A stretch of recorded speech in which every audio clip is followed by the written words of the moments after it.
America சொன்னது பொய். ஜெய்சங்கரின் செருப்படி பதில். ரஷ்யா கிட்ட எண்ணெய் வாங்க மாட்டோம்னு இந்தியா சொல்லிச்சா? ஜெர்மனியில நடந்த அதிரடி இதோ. முனிச் பாதுகாப்பு மாநாடு.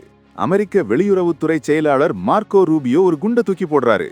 இந்தியா இனி ரஷ்யா கிட்ட எண்ணெய் வாங்காதுன்னு சொல்லிட்டாரு. ஆனா அங்கதான் நம்ம வெளியுறவுத்துறை அமைச்சர் ஜெய்சங்கர் என்ட்ரி கொடுத்தாரு. அவர் சொன்ன பதில் இப்போ இன்டர்நெட்டையே அதிர வைக்குது. நாங்க யாரோட நிபந்தனைக்கும் கட்டுப்பட மாட்டோம். எரிசக்திங்கிறது அரசியல் கிடையாது, அது எங்களோட தேவை, விலை மற்றும் ரிஸ்க் சம்பந்தப்பட்டதுன்னு முகத்துல அரைஞ்ச மாதிரி சொல்லிட்டாரு.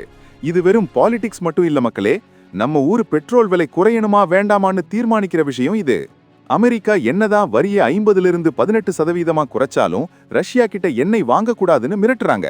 ஆனா இந்தியா தன் முடிவில் உறுதியா இருக்கு. நாங்க சுயாட்சியா செயல்படுவோம்னு ஜெய்சங்கர் சொன்னது இப்போ உலக நாடுகளை திரும்பி பார்க்க வச்சிருக்கு.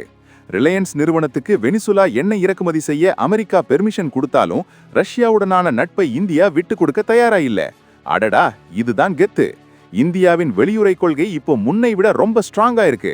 அடுத்த 5 வருஷத்துல அமெரிக்கா கிட்ட இருந்து $500 பில்லியன் பொருள்களை வாங்க போறோம். ஆனாலும் ரஷ்யா எண்ணெய் தொடரும். அமெரிக்கா பேச்சை கேட்டு ரஷ்யா எண்ணெயை நிறுத்தணுமா இல்ல இந்தியா எடுக்கிற முடிவு சரிதானா? கமெண்ட்ல சொல்லுங்க. லைக் பண்ணிட்டு ஷேர் பண்ணுங்க. சப்ஸ்கிரைப் பண்ண மறக்காதீங்க.